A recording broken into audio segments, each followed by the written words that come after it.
déterminante du projet de vie, c'est qu'en fait, non seulement elle va permettre aux mutuelles de jouer le rôle, de régler la question de la sécurité financière, mais il y a également un volet de promotion et de prévention, en tout cas de promotion de la santé de manière générale.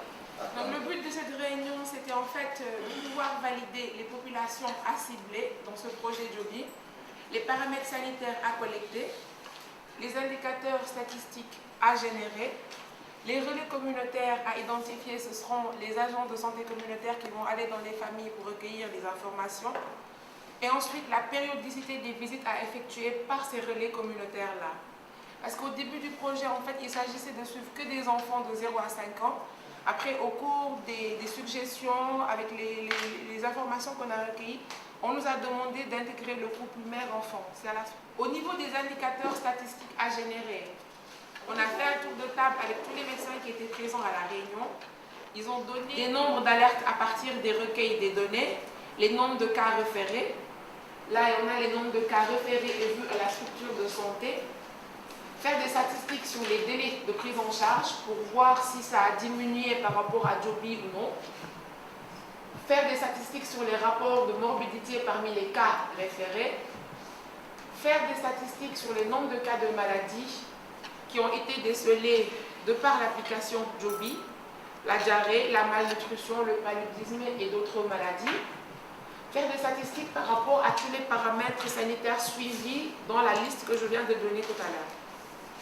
Mais aussi faire des statistiques sur les mutuelles de santé pour voir en fait la promotion que Joby leur a faite, si ça a bien marché ou non, s'ils ont beaucoup plus d'adhérents ou non, si les cotisations sont perçues normalement et si Joby leur vient en aide aux mutuelles.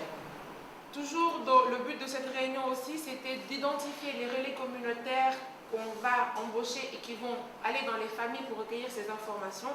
Ces relais vont travailler au niveau de la mutuelle de santé et vont être supervisés par un agent de la structure de santé.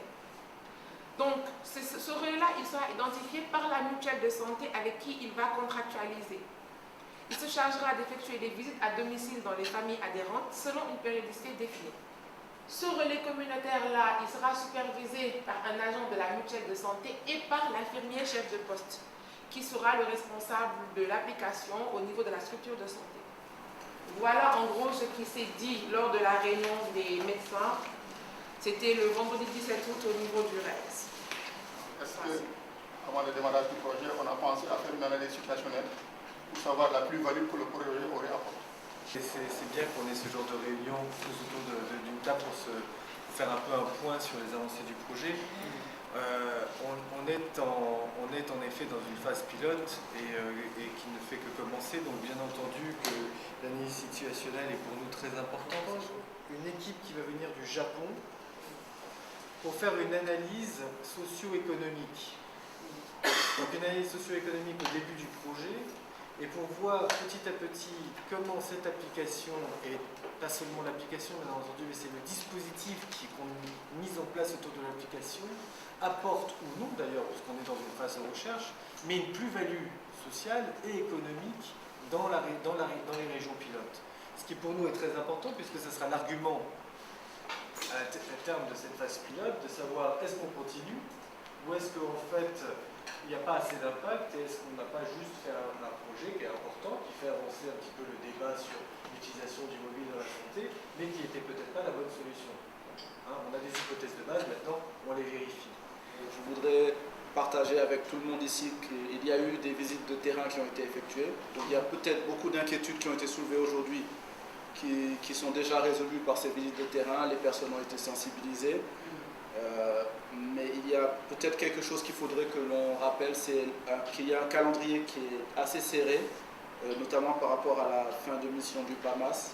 Donc est-ce qu'on pourrait rappeler ce calendrier pour le projet pilote, que l'on sache quelles sont les urgences à traiter dans cette première étape. Première semaine d'octobre.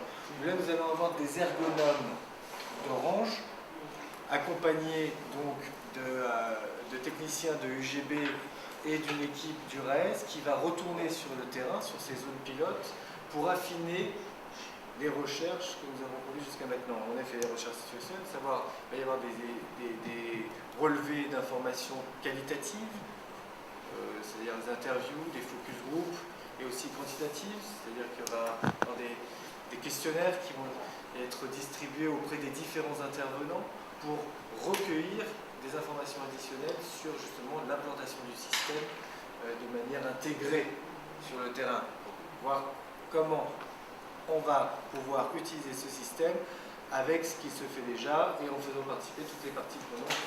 Mais pour l'instant, c'est juste le début. C'est ce qui nous a permis de sortir les documents que vous avez jusqu'à maintenant et bien entendu ensemble aujourd'hui lors des prochaines réunions et au cours des prochaines réunions, des prochaines visites qui vont se dérouler sur le terrain, on va affiner ces résultats préliminaires. Le prochain